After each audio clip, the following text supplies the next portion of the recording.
Refine करते हैं, crude oil को इंपोर्ट करते, फिर रिफाइंड प्रोडक्ट्स सिर्फ पेट्रोल डीजल नहीं, उसके हट करके भी बहुत सारे प्रोडक्ट्स एक्सपोर्ट होते हैं। सो दो विषय था प्रधानमंत्री जी के मन में कि जनता को डीजल या पेट्रोल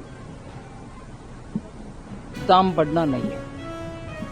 दूसरा, हमारे देश में सप्लाई भरपूर होना चाहिए, जिससे कोई शॉर्टेज, कमी वगैरह होना नहीं चाहिए। इस कारण हम एक्सपोर्ट करने वाले रिफाइनरीज के ऊपर भी एक टैक्स लगाया कि इस रेट से कम आप बेचना ही, एक्सपोर्ट करना नहीं है, और देश में अवेलेबल रखिए जो भी पेट्रोल या डीजल और एटीएफ।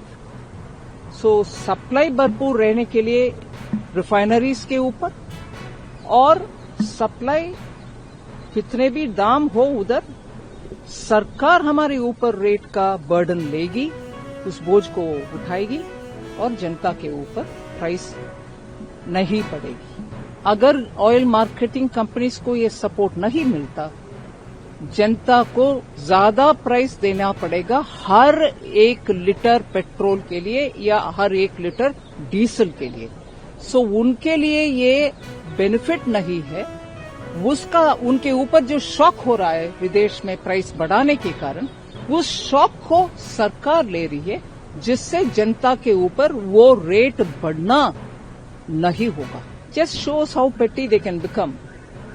इससे नीचापन दिखाने के लिए मुझे कुछ और रास्ता दिखता नहीं है।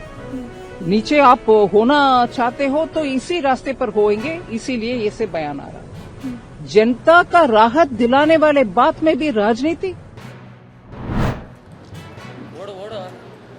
ತಾಂತ್ರಿಕಗಳನ್ನು ಬಳಸಬಹುದು, ಆದರೆ ದೀಪವನ್ನು ಹಚ್ಚಲು ಶ್ರೀ ನಾಗೇಂದ್ರ ಪ್ರಸಾದ್ಗೆ ಭಾರತೀಯ ಆಡಳಿತ ಸೇವೆ ಮಾನ್ಯವನ್ನು ಅಂತರಂಗದ ದೃಷ್ಟಿಗೆ ನೀಡಿದಂಥ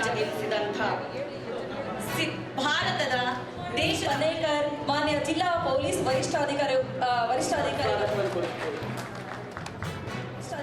ಬಳ್ಳಾರಿ ಇವರಿಗೆ ಹೆಮ್ಮೆಯ ಗೌರವದ ಪ್ರೀತಿಯ ಚಪ್ಪಾಳೆಯೊಂದಿಗೆ ಅವರನ್ನ ವೇದಿಕೆಗೆ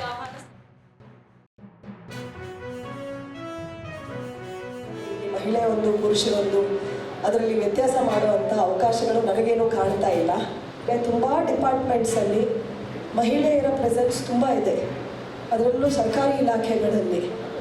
ಮತ್ತು ಮಹಿಳೆಯರು, ನಾನು ಇದನ್ನೊಂದು ಮಾತು ಹೇಳಿಬಿಡ್ತೇನೆ, if I can tell this, ಮಹಿಳೆಯರು ತುಂಬ ಮಮತೆಯಿಂದ ಅಟೆಂಡ್ ಮಾಡ್ತಾರೆ ಕೆಲಸಗಳನ್ನ. ಅಟೆಂಡ್ ಮಾಡುವಾಗ ಲಾಜಿಕ್ ತುಂಬ ಕಡಿಮೆ ಇರುತ್ತೆ. ಯಾರೋ ನಮ್ಮ ಹತ್ರ ಬಂದಿದ್ದಾರೆ ಅಂದರೆ ಅದನ್ನು ಮಮತೆಯಿಂದ ಟ್ರೀಟ್ ಮಾಡುವಂಥ ವ್ಯವಸ್ಥೆ ಆಗುತ್ತೆ ಮಹಿಳೆಯರದ್ದು.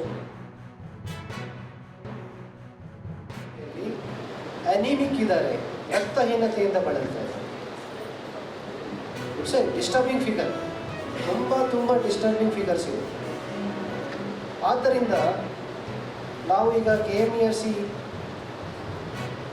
ಫಂಡ್ ಕೇಳಿದ್ರೆ ಒಂದು ಪೌಷ್ಟಿಕ ಕಾರ್ಯಕ್ರಮ ಮಕ್ಕಳಿಗಾಗಿ ಮತ್ತು 12 ವರ್ಷ ತುಂಬಿದ ಹೆಣ್ಣು ಮಕ್ಕಳಿಗೆ, ಹದಿಹರೆಯದವರಿಗೆ ಒಂದು ಪ್ರತ್ಯೇಕ ಪೌಷ್ಟಿಕ ಕಾರ್ಯಕ್ರಮ ಮಾಡಬೇಕು ಅಂತ ನಾವೀಗ ಒಂದು ಜಾರಿ ಮಾಡಿದ್ದೇವೆ.